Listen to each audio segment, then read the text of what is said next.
ఇంట్లో దొంగల్ని మేము అంతకొల్ని మేము గుర్తించలేకపోయాం. ఆ రోజు నేను బాధల్లో ఉన్నా. జగన్మోహన్ రెడ్డి ఉదయం రావాల్సిన వ్యక్తి సాయంత్రం వచ్చాడు, నేను గుర్తించలేకపోయాను. ఉదయం ఆయన ఎలక్షన్ సీజన్, హెలికాప్టర్లు ఉన్నాయి, ఫ్లైట్లు ఉన్నాయి. హెలికాప్టర్ ఎక్కితే నేరుగా కడపలో దిగచ్చు, గంటలో బాబాయ్ హత్య జరుగుంటే జన అనేది అక్కడ పోవచ్చు. ఉదయం నుంచి రాకుండా సాయంత్రం రోడ్ జర్నీలో వచ్చాడు. వచ్చిన తర్వాత నాటకాలన్నీ ముందు గుండెపోటు అవన్నీ మార్చేసి చెప్పేశారు. తర్వాత ఆవిడ చెప్పింది క్లియర్గా, ఎప్పుడైతే మేము కోర్టుకు పోవాలి, మనం సిబిఐ వేయాలి అని మేము అడిగాం. అడిగిన తర్వాత వద్దని నివారించాడు. అప్పుడు మా అనుమానం బలపడింది. ఇప్పుడు నాకు ఇది లేదు. భాస్కర్ రెడ్డిని, అవినాష్ రెడ్డిని కావాలని డెలిబరేట్గా కాపాడుకున్నారు.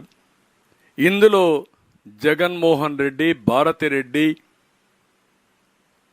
భాస్కర్ రెడ్డి, అవినాష్ రెడ్డి రోల్ ఉంది. కాబట్టి ఆ పార్టీకి ఓటేయిద్దండి. ఇప్పుడు నేను పోరాడుతూ ఉంటే న్యాయం కోసం నా అల్లుడి పైన, నా కూతురు పైన కేసులు పెట్టి వేధిస్తున్నారు. ఈయనకేముంది బాధ? 100 అడ్వకేట్స్ ఉన్నారు. సిబిఐ మార్నింగ్ ఒక కేసు, సాయంత్రం ఒక కేసు, లాలూచీలు, ఉద్యోగాలు, డబ్బులు ఇవన్నీ ఇస్తాడు. ఆ ఫ్యామిలీ సొంత డబ్బులు పెట్టుకొని వ్యాజ్యం చేయాలి. Is it possible? మానవత్వం ఉండే ప్రతి ఒక్కడు ఆలోచించాలి ఈ విషయాన్ని. సొంత భార్య రోడ్డెక్కి ఘోషిస్తూ ఉంటే, ఒక బాబాయికి ఇలాంటి జరిగితే సమాధానం చెప్పవలసిన బాధ్యత లేదా? ఇక్కడ నేను అడిగాను, సమాధానం చెప్తాడా? వచ్చి సమాధానం చెప్పినటువంటి అబద్ధాల కోరిని మనం నమ్మాలనా? ధైర్యం ఉంటే చెప్పాలి కదా. ఇది జరిగిందని చెప్పాలి కదా. కాదు ఇది జరగలేదని చెప్పాలి కదా. నా ఆఫీసర్, బ్రహ్మాండమైన ఆఫీసర్స్ని చెప్పాలి కదా. నువ్వు చెప్పండి, మీ ముగ్గురు వచ్చి. ది గ్రేట్ గౌతమ్ సవాంగ్ చెప్పు, సీతారామాంజనేయులు చెప్పు, ముఖ్యమంత్రి నువ్వు సమాధానం చెప్పు. నువ్వు చెప్పలేకపోతే నేను మనిషి ఉన్నాడు కదా సజ్జల, నోటుకోచోటు వాగుతున్నాడు, లేకపోతే ధనంజయ రెడ్డి ఉన్నాడు, రమ్మనండి. Answer all these things. నీ అట్రాసిటీస్ ఇంకా జరగవు.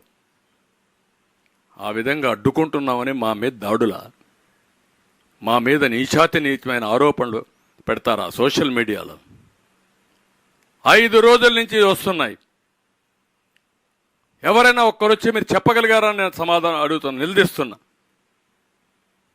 ఏదో మేము పొత్తులు పెట్టుకుంటే దానికేదో అంకలు, లేకుంటే మేమేదో ఎవరో బాధపడితే దానికి పెద్ద అంకలు. దీనికి సమాధానం చెప్పి ఎన్నికల ముందు. Otherwise you don't have any right to ask vote. ఈ విషయాలు గుర్తుపెట్టుకోవాలి. ఇలాంటి వ్యక్తులు డెమోక్రసీలో పనికిరాని వ్యక్తులు. Not only democracy, even a సమాజంలో ఉండవలసిన వ్యక్తులు కాదు వీళ్ళు. వింత జంతువులు కూడా నేను, అది ఏమనాలి నాకైతే అర్థం కాదు అలాంటి దుర్మార్గులు.